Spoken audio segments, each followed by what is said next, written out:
यार कमेंट कर दीजिएगा। और देखो यार, मैंने ये वीडियो ढूंढने में बहुत मेहनत की है, बहुत मेहनत की है मैंने ये वीडियो ढूंढने में। यार आज बोला नहीं जा रहा। एक तो हाँ सुनो है मैं।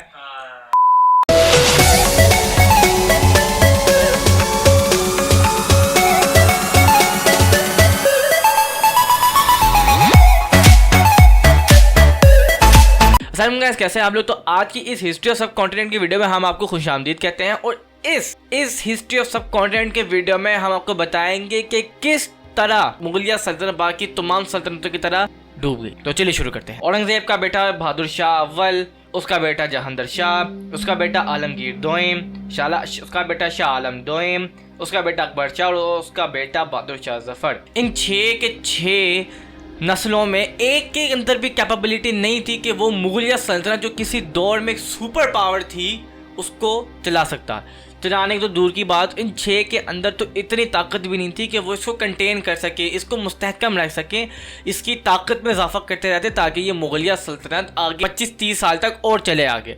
किसी के अंदर जज्बा नहीं था और किसी के अंदर इतनी जुस्तजू, इतनी कैफियत, इतनी बिसात नहीं थी कि वो इस मुगलिया सल्तनत जो किसी दौर में एक सुपर पावर थी उसको कंट्रोल कर पाते। और वो ही मुगलिया सल्तनत हमने देखा कि कैसे आहिस्ता आहिस्ता जो ऊपर थी वो आहिस्ता आहिस्ता नीचे आती गई। ऐसा क्यों हुआ? जमहूरियत में क्या होता है, जमहूरियत में खून के रिश्ते नहीं होते, बादशाहत पे खून के रिश्ते होते हैं। आज आप देखेंगे कि जहाँ जिस ममालिकों में बादशाहत है वो ममालिक नीचे हैं, और जिन जिन ममालिकों में डेमोक्रेसी है, जमहूरियत है, वो ममालिक आज आप देखिए कितना ऊपर है। तो क्या है ऐसा कि जमहूरियत में क्या होता है, खून के बिना पे फैसले नहीं होते, मेरिट की बुनियाद पे फैसले होते हैं। लेट्स सपोज हम कहते हैं कि 10 बादशाह आते हैं एक सदी में, अगर उन 10 बादशाह में 2 या 1 या 3, बड़ी हद तक 3 भी बादशाह के गलत साबित हो गए जिन्होंने अपनी राय के लिए कुछ नहीं किया, तो बाकी 7 इतने ताकतवर होंगे कि वो अपने राय को दोबारा सुपर पावर बना देंगे।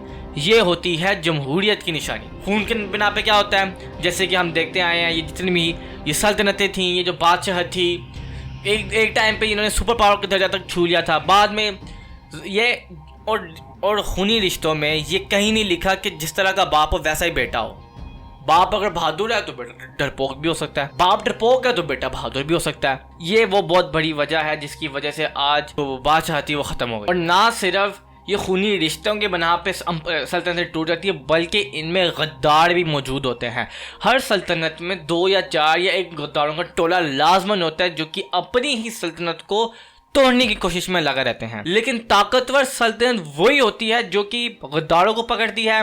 मेरिट का निज़ाम होता है। मीर जाफर के नाम को कौन नहीं जानता, इस जैसा गद्दार पूरे बड़ी सगीर में आज तक कभी नहीं आया। 18वीं सदी में जंग प्लासी, जब 1757 जो जंग प्लासी हुई, उसमें जब अंग्रेज गलबा पाना शुरू हो गए, जब अंग्रेजों ने पहली दफा हिंदुस्तान पे हमला किया, तब मीर जाफर और मीर सादिक जैसे गद्दार सामने आए। मीर जाफर जब मीर जाफर को दिखा कि हम हारने लगे, उसने हारने से पहले बरतानिया से मुआहदा कर लिया था। उसने अपनों को ही झूड़ा कोपा पीठ के पीछे, जिसकी वजह से मुगल एम्पायर भी खत्म हो गई। बरतानिया ने पूरे हिंदुस्तान पर राज कर लिया, जिसको आप कहते हैं ब्रिटिश राज या सब कॉन्टिनेंट। तो 1757 से लेकर 1857 तक 100 साल के अंदर बरतानिया इतना ताकतवर हो गया था कि अब उसको हिंदुस्तान में कोई ताकत खत्म नहीं कर सकती।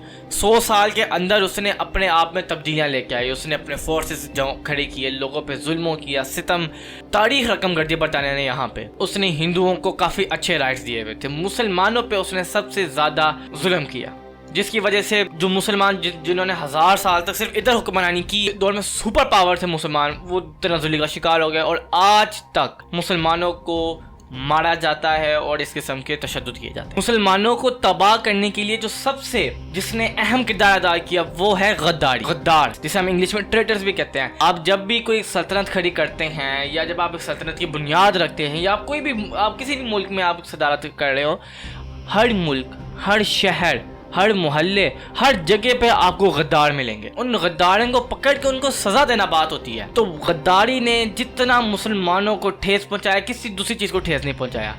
हमने अपनों से गद्दारी। अब जब दूसरे ईसाई, यहूदी और जो बाहर की ताकतें वो जब हम मुसलमानों पे हमला करना शुरू हो गई, फिर हमें याद आ रहा है यार वो देखो वो हम पे तशद्दुद करना शुरू हो गए हैं। और वो मुसलमान जिसने 1000 साल तक बड़े सगीर में अपनी धात बिठाई रखी, वो मुसलमान खत्म हो गए।